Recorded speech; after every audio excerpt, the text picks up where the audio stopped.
Olá, bom dia! Seja muito bem-vindo, nós estamos ao vivo, agora são 8 horas e 33 minutos pelo horário de Brasília. Vamos juntos começar esse dia bem informados? A partir de agora, você confere as notícias do Brasil e do mundo desta quinta-feira, deste 2 de fevereiro. Vamos então conferir o cardápio de notícias de hoje. Rodrigo Pacheco e Arthur Lira renovam seus mandatos na presidência do Senado e da Câmara por mais 2 anos. Anderson Torres, ex-secretário de Segurança Pública do Distrito Federal, deve quebrar o silêncio e depor hoje na Polícia Federal sobre os ataques de 8 de janeiro. Banco Central mantém Selic em 13,75% ao ano pela 4ª vez seguida. E nos Estados Unidos, o Federal Reserve aumenta os juros em 0,25 ponto percentual. Os destaques internacionais: Congresso peruano rejeita mais uma vez a proposta de antecipação das eleições para esse ano. E os protestos, então, continuam por lá. A gente te conta tudo isso e muito mais a partir de agora. O presidente do Senado, Rodrigo Pacheco, reeleito para o cargo, pediu união e defendeu a pacificação do país. E o deputado federal, Arthur Lira, também nomeado para um segundo mandato como presidente da Câmara dos Deputados, defendeu a democracia, dizendo que jamais haverá um Brasil sem eleições livres. O presidente do Senado, Rodrigo Pacheco, foi reeleito para o cargo nesta quarta-feira, com 49 votos, superando Rogério Marinho, que somou 32. O principal significado da eleição de Pacheco é a garantia de um clima de mais harmonia entre os poderes, sinalizada também pela postura de diálogo e negociação do presidente da Câmara, o deputado Arthur Lira, que foi reeleito com 464 votos, um recorde para uma votação na Câmara. Lira superou os 434 votos do ex-presidente da Câmara, João Paulo Cunha, em 2003, que foi candidato único. Votaram 509 dos 513 deputados. Chico Alencar obteve 21 votos e Marcel Van Hatten 19. Houve 5 votos em branco. Ao discursar após a eleição, Rodrigo Pacheco defendeu a pacificação do país. Ele falou que os brasileiros precisam voltar a divergir civilizadamente e precisam respeitar as autoridades das instituições públicas. Acontecimentos como os ocorridos aqui, neste Congresso Nacional e na Praça dos Três Poderes, em 8 de janeiro de 2023, não podem e não vão se repetir. Os brasileiros precisam voltar a divergir civilizadamente.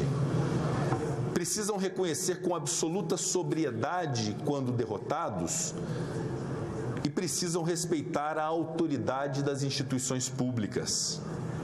Só há ordem se assim o fizerem.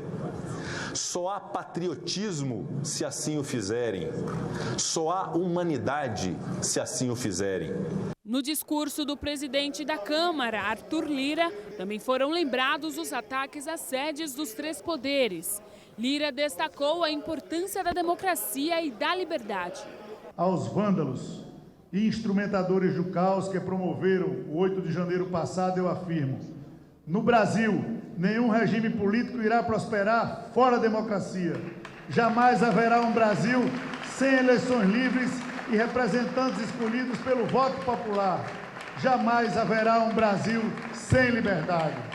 Tanto Lira quanto Pacheco tiveram apoio do presidente Lula para continuar no comando do Legislativo. E os senadores escolhem hoje outros 10 membros que vão compor a mesa diretora. Serão eleitos 2 vice-presidentes, 4 secretários e 4 suplentes. Rodrigo Pacheco e Arthur Lira estarão no comando de 513 deputados e 81 senadores que tomaram posse nesta quarta-feira para um novo período legislativo. Na Câmara, eles ficarão até 2027. No Senado, os mandatos são de 8 anos e, por isso, nem os cargos serão renovados na próxima eleição. A cerimônia de posse dos deputados começou por volta das 10h30 da manhã. Os 513 deputados fizeram o juramento de posse se comprometendo a proteger e defender a Constituição. Logo no início da sessão, o pai do deputado Arthur Lira, o ex-deputado Benedito de Lira, desmaiou no meio do plenário, que estava muito cheio e foi socorrido pelos brigadistas da Câmara. A sessão foi suspensa por cerca de 10 minutos. Aparentemente, foi um mal-estar passageiro e logo a cerimônia foi retomada. O deputado Arthur Lira comunicou durante a sessão a renúncia da deputada eleita Rejane Dias do Piauí. Ela assumiu um cargo no Tribunal de Contas do Estado e no lugar dela foi empossado o deputado Merlong Solano, do PT do Piauí. Na Câmara, o índice de renovação foi de 39%. 202 deputados começaram hoje o primeiro mandato. E o Acre é o estado com o maior número de novatos. 7 novos deputados foram eleitos. A minha visão é que eu vou trabalhar pelo povo acreano. Vou me posicionar sempre de acordo com aquilo que for de bem para o meu estado e aquilo que não for favorável para o meu estado, para a população brasileira, vou me posicionar contra. Outros 294 deputados foram reeleitos. Eu sou um parlamentar pró-vida. Eu sou a favor da segurança pública. Eu invisto muito nas crianças portadoras de necessidades especiais, que têm câncer, outros tipos de doença. Eu sou um parlamentar pró-vida. Sou contra o aborto e estamos aí para defender essas pautas. Na verdade, é uma continuação das pautas que foram tratadas no mandato anterior, que é a inclusão da pessoa autista, a questão do fortalecimento do SUS e, principalmente, o desenrolar da reforma tributária tão necessária para que a questão dos empregos volte à sua plenitude para o país. E a bancada feminina aumentou. A legislatura que nós temos mais mulheres eleitas, né? Nós avançamos para 90 deputadas federais eleitas. Isso, evidentemente, é ótimo diante de um cenário do Brasil ainda está muito longe da representação social feminina e da representação política, né? As mulheres são 51% da sociedade e menos de 20% do parlamento.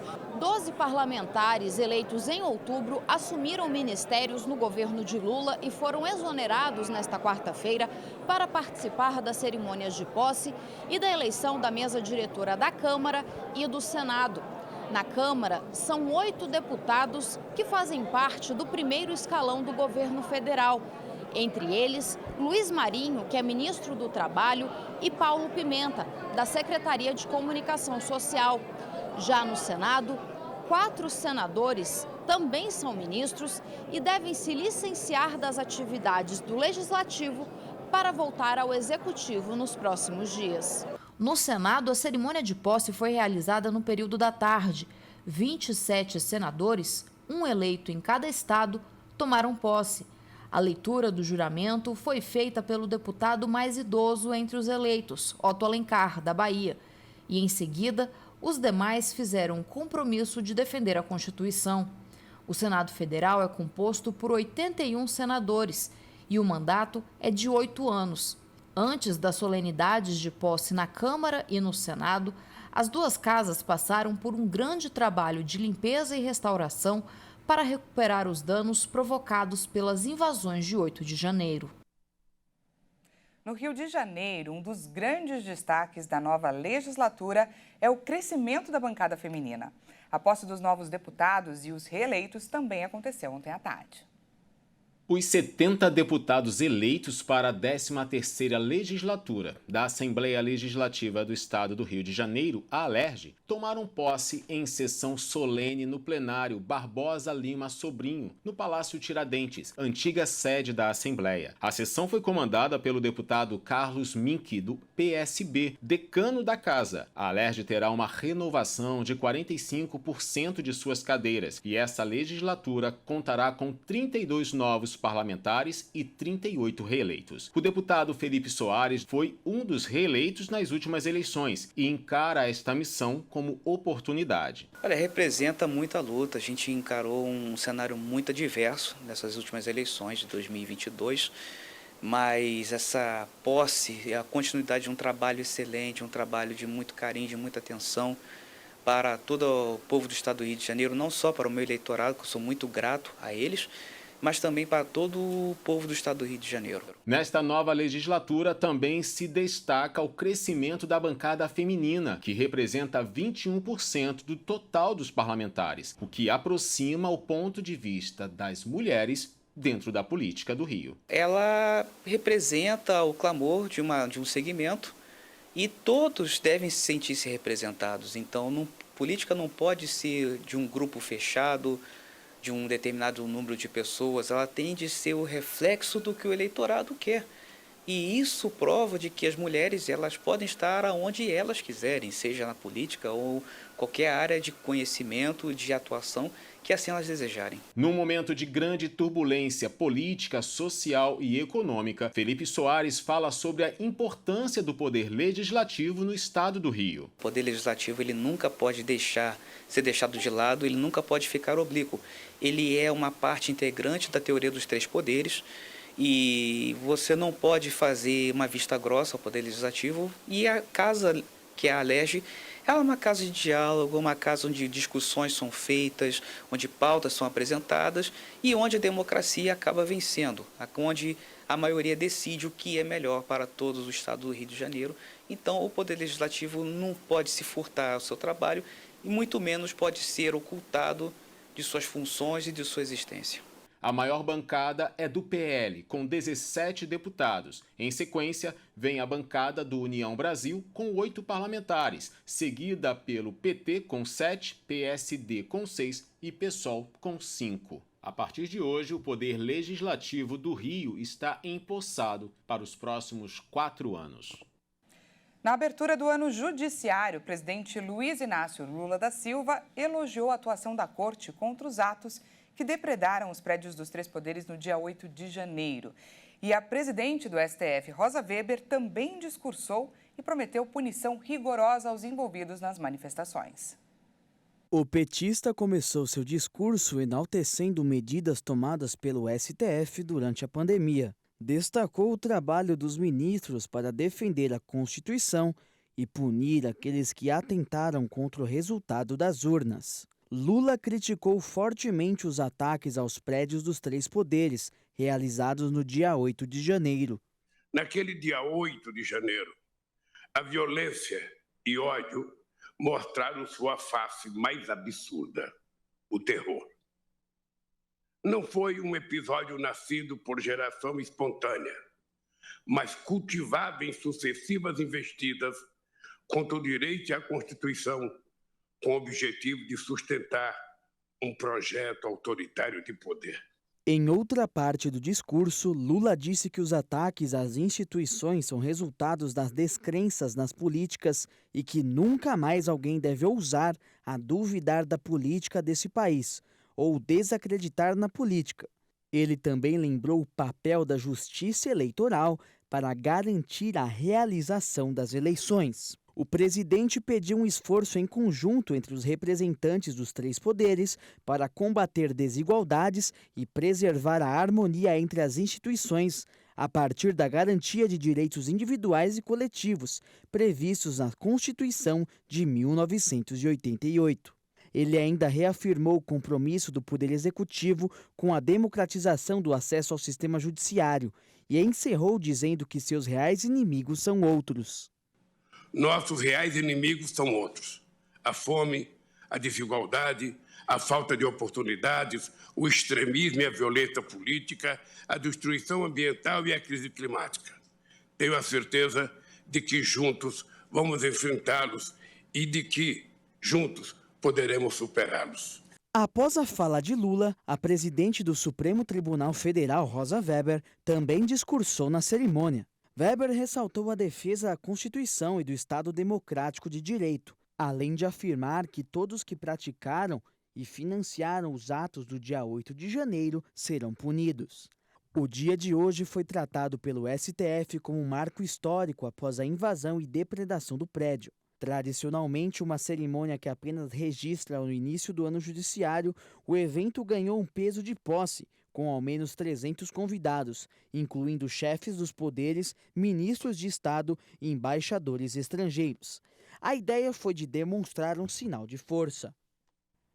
O ex-secretário de Segurança Pública do Distrito Federal, Anderson Torres, deve depor hoje à Polícia Federal.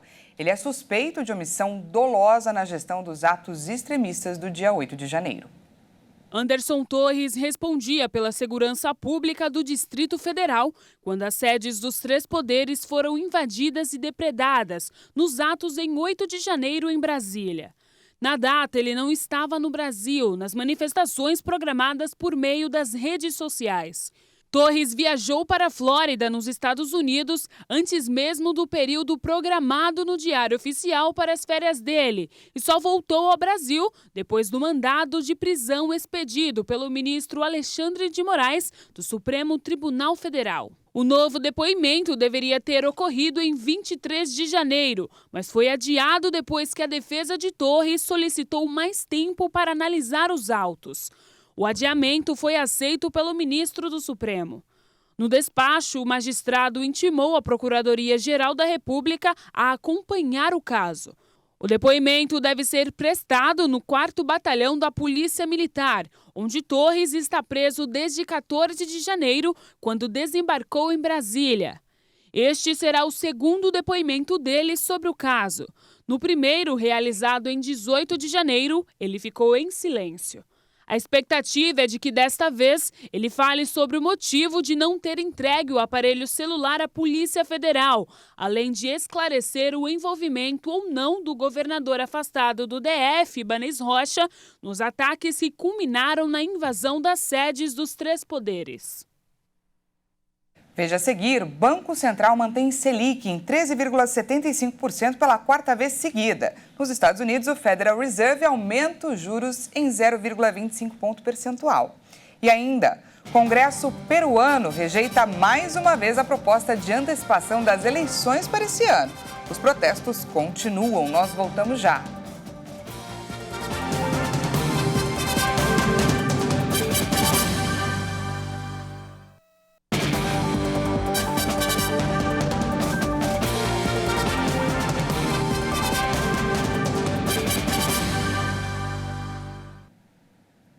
Seja bem-vindo mais uma vez, estamos de volta ao vivo, agora 8 horas e 53 minutos pelo horário de Brasília e voltamos com mais destaque nacional.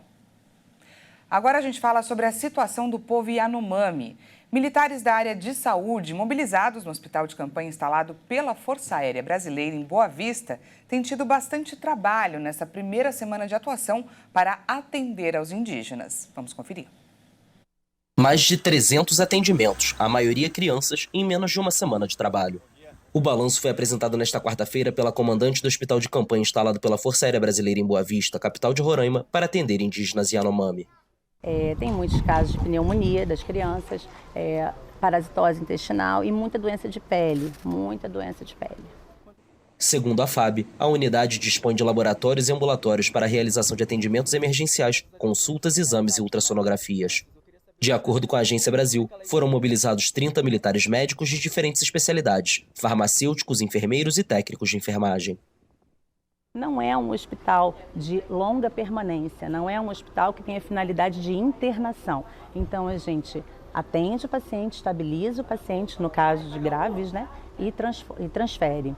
Temos também leitos de repouso e temos condição de acompanhar, fazer um acompanhamento do paciente para que ele possa retornar para o seu lar. O governo federal declarou emergência sanitária depois que os casos de desnutrição e malária infantil desta etnia dispararam.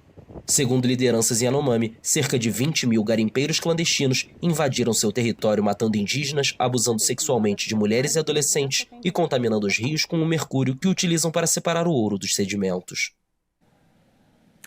E apesar da alta recente na inflação, o Banco Central do Brasil manteve a taxa Selic, os juros básicos da economia, em 13,75% ao ano. Essa é a 4ª vez que a taxa não é alterada. Essa decisão já era esperada pelos analistas financeiros. Em um comunicado, o Comitê de Política Monetária, o Copom, indicou que os juros podem ficar altos por mais tempo que o previsto e não descartou a possibilidade de novas elevações, caso a inflação não convirja para o centro da meta, como o esperado. O comitê também informou que persegue a convergência da inflação para o centro da meta para meados de 2024. A Selic continua no maior nível desde janeiro de 2017, quando também estava em 13,75% ao ano. E o Federal Reserve, que é o Banco Central dos Estados Unidos, elevou a taxa de juros nesta quarta-feira. O sistema prevê ainda novos aumentos nas próximas semanas. O Banco Central dos Estados Unidos, o Federal Reserve, elevou os juros em 0,25 ponto percentual. Foi a 8ª alta consecutiva. Os juros na maior economia do mundo estão agora em um intervalo entre 4,50% a 4,75% ao ano, o mais alto desde 2007. A autoridade monetária vê novos aumentos, em um contexto de inflação que se modera, mas continua alta. Continuamos a prever que os aumentos em curso serão apropriados para atingir uma postura de política monetária suficientemente restritiva para que a inflação retorne à meta de 2%.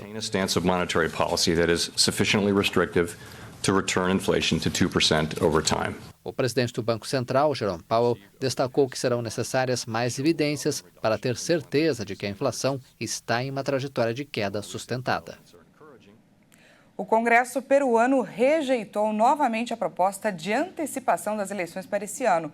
Os protestos que pedem pela convocação de um novo pleito já duram 7 semanas e levaram à morte de dezenas de pessoas. O Congresso apreciou o projeto em meio a uma onda de protestos contra a presidente Dina Boluarte. Após um debate de 5 horas, o plenário rejeitou a segunda proposta para antecipar as eleições, com 54 votos a favor, 68 contra e 2 abstenções. Eram necessários 87 votos para aprovar a iniciativa, que propunha a realização do pleito em dezembro deste ano. Os protestos já duram 7 semanas e resultaram na morte de 48 pessoas.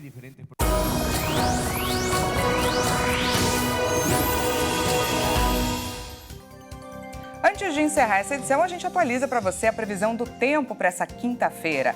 O dia começou quente e abafado em diversas regiões aqui do Brasil. Inclusive, algumas cidades devem registrar temperaturas acima dos 30 graus hoje. E as altas temperaturas devem contribuir, é claro, para a formação de nuvens carregadas, provocando aqueles típicos temporais de verão. Vamos então conferir como vai ficar o tempo nessa quinta-feira em algumas cidades aqui do país. A gente começa falando de Cuiabá, em Mato Grosso do Sul. Hoje o dia por lá será marcado por um calor intenso, com a máxima podendo chegar aos 34 graus. Mas atenção, porque tem previsão de chuva forte já no finalzinho da tarde. Em Teresina, capital do Piauí, o tempo também vai ficar quente. A máxima por lá pode chegar aos 30 graus.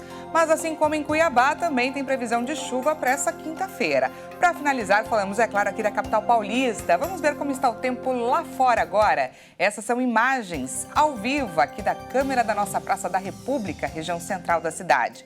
O dia amanheceu encoberto por aqui, mas olha só, parece que as nuvens já estão saindo. E o dia vai ficar assim, nesse vai e vem durante toda a quinta-feira. A máxima hoje aqui na capital paulista não deve passar dos 25 graus. Essa edição fica por aqui. Muito obrigada pela sua companhia.